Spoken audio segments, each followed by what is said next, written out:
Coming up, call 9. Pressure mounts on the Met Police over Sarah Everard's murderer. ITV Lunchtime News with Lucrezia Millarini. Good afternoon. The police will have to work harder to rebuild public confidence after the murder of Sarah Everard by a serving officer, the policing minister admitted today.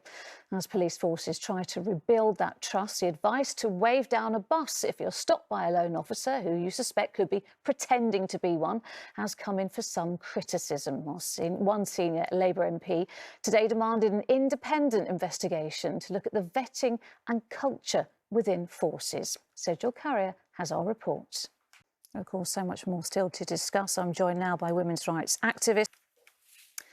Rangers manager Steven Gerrard has called for tougher action after his player Glenn Kamara was singled out for booing in their match against Sparta Prague last night. It took place in front of a crowd made up entirely of children. That's because their adult fans were banned due to racist chanting in a previous match. Well, Scotland correspondent Peter Smith is outside Ibrox in Glasgow. Peter, talk us through what happened.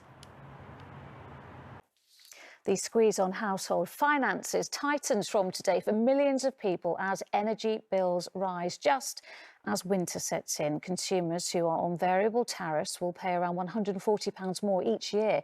And as Sangeeta Kandola reports, the poorest will face some very tough choices. From today, food retailers will be required to display the full list of ingredients and allergens on their products as Natasha's law comes into force. A volcano on the Spanish island of Palma has continued to erupt throughout the night. These are the latest. And finally, the Queen and the Prince of Wales have planted a tree at Balmoral Castle as part of a special initiative marking her Platinum Jubilee. It's her first public outing since arriving at Balmoral 2 months ago. Rajiv Popat has more. And that is it this lunchtime. I'll be back with the evening news at 6:30. The latest where you are follows the national weather, but from everyone here, bye-bye.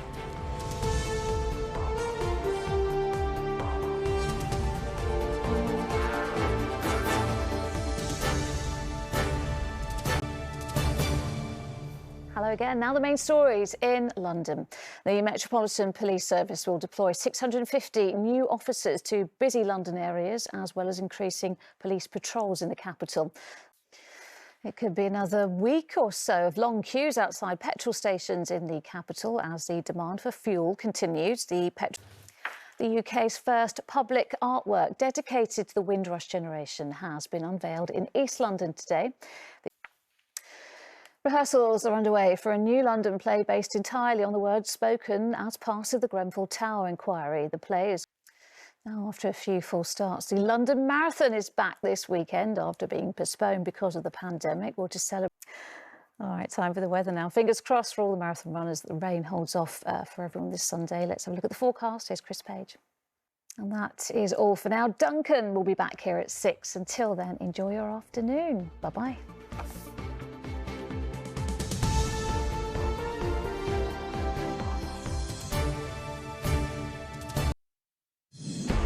Boris Johnson says trust the police.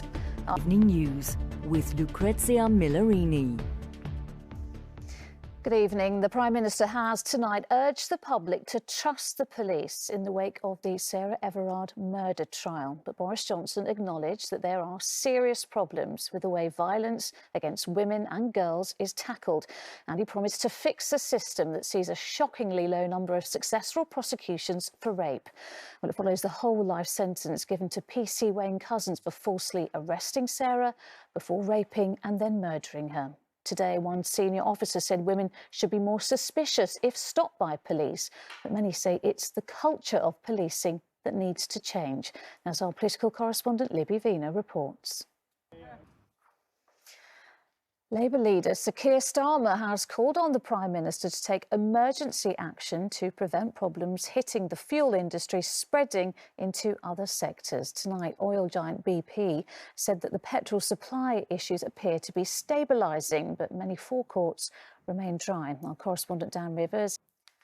Well, it's not just petrol that's fuelling a rise in the cost of living. Gas and electricity prices will increase for millions from today. The energy price cap has gone up, meaning those on a standard tariff will have to pay around £139 extra a year. Well, tonight, the energy industry told ITV News many customers will need more help to get through the winter. Here's our consumer editor, Chris Choi. Rangers manager Stephen Gerrard has called for tougher action to tackle racism after a black player was jeered by children during a Europa League game. Glenn Kamara was targeted inside Sparta Prague Stadium, which was supposed to be closed to fans because of previous racist abuse. But UEFA allowed around 10,000 school children to attend last night's game. From Glasgow, here's our Scotland correspondent, Peter Smith. Still to come on the ITV Evening News. All that and more after the break.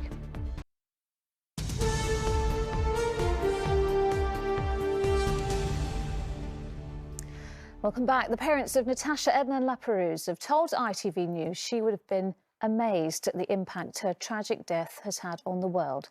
The teenager died 5 years ago after suffering an allergic reaction to a pret-a-manger sandwich. Today, a new law in her name came into force, requiring food retailers to list all ingredients and allergens. Well, Natasha's parents told Paul Davies it could prevent others dying needlessly. People have been reporting problems with Scotland's new vaccine passport smartphone app. NHS Scotland. Wales is set to become the first part of the UK to make the teaching of Black, Asian and minority ethnic histories compulsory. The announcement was made to coincide with the start of Black History Month. It's increased calls for the other home nations to follow suit. Ben Chapman heard from some of those who say the move is long overdue. The entire nation is being asked to mark the Queen's 70 years on the throne by planting a tree. And finally, of all the big sporting events making a welcome return, this weekend's London Marathon could be the most memorable yet. After an 18-month break, it's set to be a record breaker, with more than 45,000 runners on the course and 50,000 joining virtually. And as Neil Connery reports, some of the participants have extra special reasons to take part. Good luck to all the caterpillars and runners this Sunday. That is it for now. Raggy will be here with news at 10, but from me and all the evening news team, bye-bye.